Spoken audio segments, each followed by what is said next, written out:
Carl, when I like to understand the field, I like to look at the philosophy of it, like philosophy of science, mathematics, religion, mind.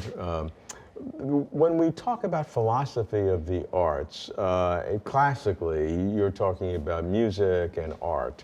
What about film, your specialty, in terms of analysis from a philosophical point of view, using the techniques of philosophy to dissect the essence and fundamental nature of the arts? Mm-hmm.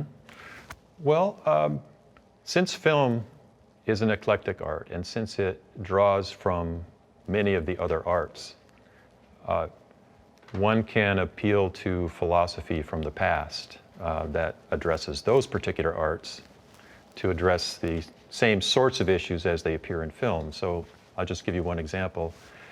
I became interested in why storytellers are on film are interested in giving us like horrific events, because those generate negative emotions. So I was thinking of, I generally in my work, I don't tend to make a distinction between good art and bad art. I'm just interested in films, and I'm also interested in mainstream films that appeal to large audiences.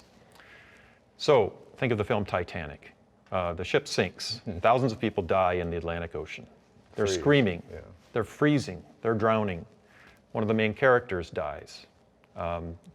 Rose, who is left, played by Kate Winslet, she is deeply grieving. So the question is, why are people interested in that? Aren't films supposed to be escapist? Well, to answer that question, you can go back to David Hume, who writes about the philosophy of tragedy, or he writes about the negative emotions in art, and he tries to understand that very thing. I could give you several other examples having to do with the visual arts or with movement. It strikes me that the history of philosophy of film is very recent. It's recently become quite an active area in aesthetics. But what are the different categories? When you talk about philosophy of film, what are the major categories? Well, what are the major interests of the philosophers? Well,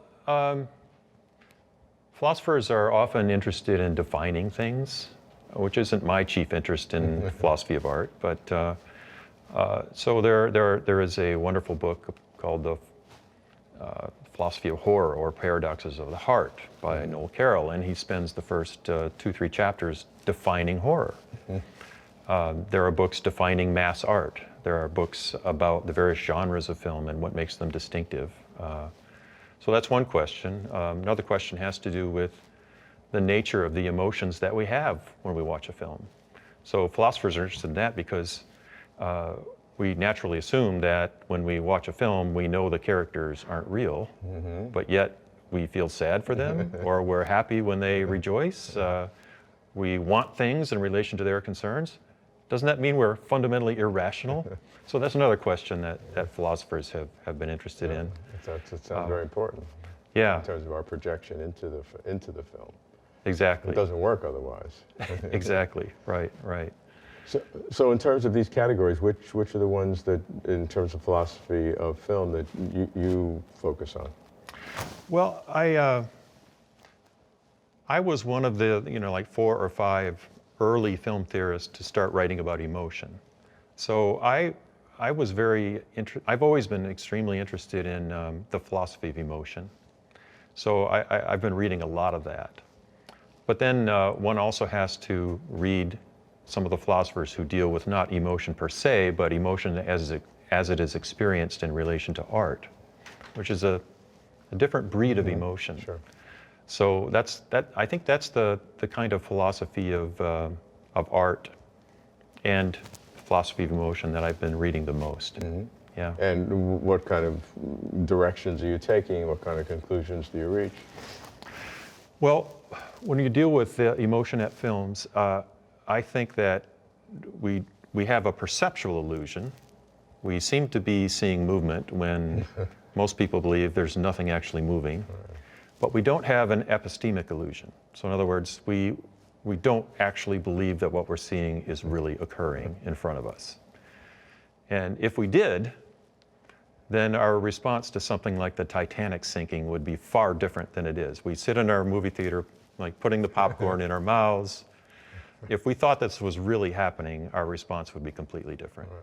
So what that means is that our affective experience and our cognitive experience in relation to movies is on a different order than our relationship to reality. So finding where our natural responses and our specifically filmic responses sort of intermix is really an intriguing idea. And I think it's And when they don't, why that's the case. Why are we engaged and yet we know for sure that it's not real? Because if it was real, we'd be horrified. Right, exactly, exactly. There's sounds like something very important to explore there. Yeah, and that is the core of philosophy of the arts, of really to dig into that. And film, more than any other art, seems to at least elicit that problem that might not have existed with other art, because you never had that issue before. Yeah, that's true. It seems to be a very, very immersive art form that seems to, it sort of mimics human consciousness in a way that no other art form has been able to do so far. And as we go further, 3D, and especially virtual reality, then that's going to become even more significant, and the boundaries are going to get progressively more blurred. That's true. That's true.